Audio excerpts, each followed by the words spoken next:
បាទសួស្តីពុកម៉ែបងប្អូនសាជាថ្មីបាទថ្ងៃនេះមានអីគេត្រាក្រន3កំប៉ុងទៀតបាទមកចែករំលែកប្រាប់ពុកម៉ែបងប្អូនទីតាមមើលរង្វាន់វាផងដែរអញ្ចឹងមួយរយៈនេះកំពុងតែផ្ទុះក្នុងបាទបណ្ដាញបាទថាត្រាក្រនហ្នឹងល្បីត្រូវខ្លាំង$50 $100បាទក៏ដូចជា48កំប៉ុង24កំប៉ុង$5 និង$1បាទឥឡូវនេះចែកតែទិញមកបាទឥឡូវគឺទិញមក3កំប៉ុងអញ្ចឹងវីដេអូ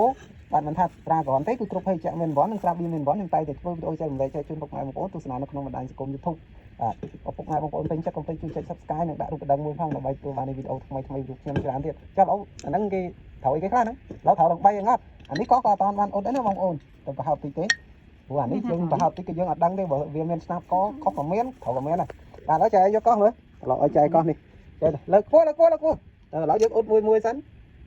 ត្រូវមួយហើយត្រូវមួយកំប៉ុងមួយហើយបងប្អូននេះចាំមើលតើ3កំប៉ុងហ្នឹងត្រូវប៉ុន្មានបាទឥឡូវយើងកោះអ៊ុតសិនយើងកុំបង្ខំអាហ្នឹងគេហៅថាអ៊ុតហ្នឹងមិនគេហៅឆ្ងាយអ៊ុតតិចសិនខ្ញុំមើលសិនមានកងតិចទៀតមានកងជ្រួយទៀតហ៎បងប្អូននេះតិចមួយកំប៉ុងទៀតអើយដល់កងហ្នឹងអត់មានត្រូវរង្វាន់ធំអញ្ចឹងបងប្អូនបាទខ្ញុំគិតថាកំប៉ុងទី3ត្រូវរង្វាន់ធំបើមិន$5ក៏បាទ$50អ៊ុតដល់តែមានកងជ្រួយយើងខឹមអត់កងជ្រួយយើងខឹមត្រូវមួយទៀតបាទដឹងត្រូវប្រហែលទេបងប្អូនលឹបតង់អស់មកមួយកំប៉ុងទៀតអើយចូលបាត់ហើយបងប្អូនអើយនេះ3កំប៉ុងត្រូវទាំង3កំប៉ុងនេះអត់មានខុសទេបងប្អូននេះដល់កនេះដល់នេះទៀតដឹងថាទឹកនោមផ្អែមមកមិនទឹកនោមផ្អែមក៏កាត់ជើងដែរបងប្អូនអើយបាទបើលេងត្រូវតែអញ្ចឹងតែទាំងអស់នេះអត់មានខុសអីទេបាទនេះ3កំប៉ុងបាទ3កំប៉ុងនេះបងប្អូនអញ្ចឹងអរគុណមែនទែនសម្រាប់ពុកម៉ែបងប្អូនតាមដាននៅវីដេអូរបស់ខ្ញុំហើយកុំភ្លេចជួយចុច Subscribe និងដាក់រូបកណ្ដឹងមួយផងបាទដើម្បីនៅទទួលបាននៃវីដេអូថ្មីពីរូបខ្ញុំជាច្រើនទៀតនេះពុកម៉ែបងប្អូនត្រាក្រនល្បីដូចគេនិយាយមែនឥឡូវយើងគិតមើលបងប្អូនមួយកំប៉ុង3000ហើយ3កំប៉ុងត្រូវទាំង3យើងខែដល់1500យើងបានភេជា3កំប៉ុងតែគ្រាន់ថាជាបាទខ្ញុំមានយោបល់បាទទិញទួចបាទបងប្អូនគួរតែកាត់បន្ថយបាទការវិសាភេជ្ជៈបាទមិនថាភេជ្ជៈអីក៏ដោយកាត់បន្ថយណាបងប្អូនយើងកុំវិសាបាទខ្លាំងពេកព្រោះនេះអាចប៉ះពាល់ដល់សុខភាពបាទនេះជាវីដេអូបាទចែករំលែកមួយបាទបងប្អូនពេញចិត្តកុំភ្លេចជួយចុច Subscribe និងដាក់រូបកណ្ដឹងមួយផងជួបគ្នានៅវីដេអូក្រោយពុកម៉ែបងប្អូនបាយបាទ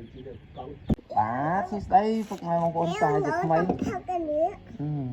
នឹងហើយអញ្ចឹងថ្ងៃនេះគឺខ្ញុំមកធ្វើវីដេអូចែករំលែកចែកជូនពុកម៉ែបងប្អូនទស្សនានៅក្នុងបណ្ដាញសង្គម YouTube Facebook Page TikTok ផងដែរអញ្ចឹងគឺគ្រប់ភេទត្រជាក់មានរង្វាន់ណាបងប្អូននឹងស្រាប់វាមានរង្វាន់បាទហ្នឹងហើយអញ្ចឹងឥឡូវគឺល្បីត្រាក្រនត្រូវច្រើនបាទថ្ងៃនេះគាត់ទិញមកបាទ3កំប៉ុងតែមិញធ្វើអស់2កំប៉ុងហើយយើងធ្វើវីដេអូផ្សេងគ្នាបងប្អូនឥឡូវយើងធ្វើវីដេអូមួយកំប៉ុងម្ដងបាទហ្នឹងហើយយើងចង់បានវីដេអូច្រើនដើម្បីចេញចែកជូនពុកម៉ែបងប្អូនអូនអែនេះឥឡូវនេះគឺល្បីត្រូវច្រើនថ្ងៃមុនខ្ញុំត្រូវ$50ដែរបងប្អូនហ្នឹងហើយគឺត្រូវពិតណាបងប្អូនមិនមែនកុហកអីណាបាទគឺប៉ុន្តែមកដល់គឺខ្ញុំទិញត្រូវ50តែម្ដងបាទឥឡូវហើយមានត្រូវ48កំប៉ុងត្រូវ$5ត្រូវ$1ត្រូវ$3ត្រូវ1កំប៉ុងត្រូវ1ច្រើនណាស់សម្រាប់ប្រាក់គាត់បងប្អូនបាទណាឥឡូវខ្ញុំថាទៅនេះក៏ជាមួយខ្ញុំអស់នេះតែកំប៉ុងនេះវាត្រូវឬខុសតែ TikTok កុំភ្លេច follow នឹងឲ្យបេះដូងម្នាក់មួយផងនិង screenshot វីដេអូណាត្រូវរង្វាន់បាទបោះចូលក្នុង comment ខ្ញុំមកបាទយើងថាអួតគ្នាបងប្អូនអាហ្នឹងត្រូវឥឡូវក៏នេះអូនគេថាត្រូវបាទត្រូវមែនត្រូវ2អូដាក់ត្រូវ2ត្រូវក៏អូយបាទចាំត្រូវបាទបងអូទីទីអូខុសអូខុសបងប្អូននេះខុសពីដែរបងប្អូនអញ្ចឹងមិនសូវមានរង្វាន់ទេបងប្អូនយើងតែការ sponsor របស់គេអរគុណជួបគ្នានៅវីដេអូក្រោយ